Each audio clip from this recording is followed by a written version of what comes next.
نحمده ونصلي علی رسولہ الکریم اما بعد۔ 1 منٹ کا مدرسہ، سبق نمبر 85 ہے۔ نماز کا ترجمہ چل رہا تھا۔ نماز میں آخر میں درود شریف کے بعد ہم دعا پڑھتے ہیں، اس کا ترجمہ ہم یاد کر رہے تھے۔ اللہم انی، اے اللہ بے شک کہ میں ظلمت، ظلم کر چکا۔ اللہم بے شک کہ میں انی ظلمت، ظلم کر چکا۔ بیت الخلاء کی سنتیں ہم پڑھ رہے تھے۔ انگوٹھی وغیرہ جس کے اوپر قرآن حکیم کی آیت لکھی ہو یا حضور اکرم صلی اللہ علیہ وسلم کا نام مبارک لکھا ہو اور وہ دکھائی دیتا ہو تو باہر اسے اتار کر بیت الخلاء میں جانا چاہیے۔ البتہ وہ کپڑا اور وہ چیز جو اندر چھپی ہوئی ہو اس کو پہن کر جانا جائز ہے۔ اب وضو کی سنتیں شروع ہوتی ہیں۔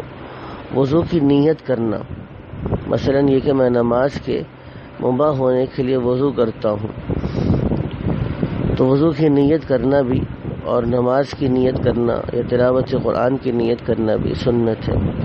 بڑے بڑے گناہ جو بغیر توبہ کے معاف نہیں ہوتے اور ایک گناہ بھی اوپر سے نیچے لے جانے یعنی جنت سے جہنم میں لے جانے کے لیے کافی ہے، مگر اللہ تعالیٰ جس پر فضل فرمائے۔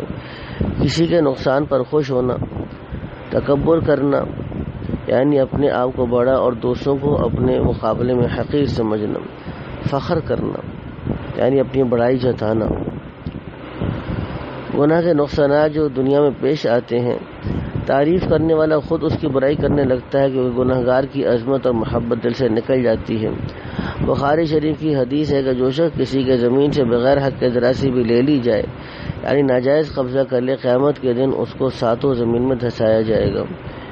نیکیوں کے فائدے جو آدمی کو ملتے ہیں، علم کی صورت مثالی آخرت میں دودھ جیسی ہے، بس جو شخص چاہے کہ جنت میں دودھ کا چشمہ ملے وہ دین کا علم حاصل کرے۔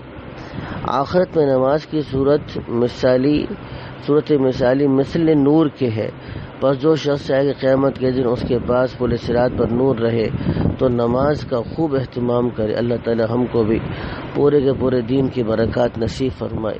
وآخر دعوانا الحمدللہ رب العالمین۔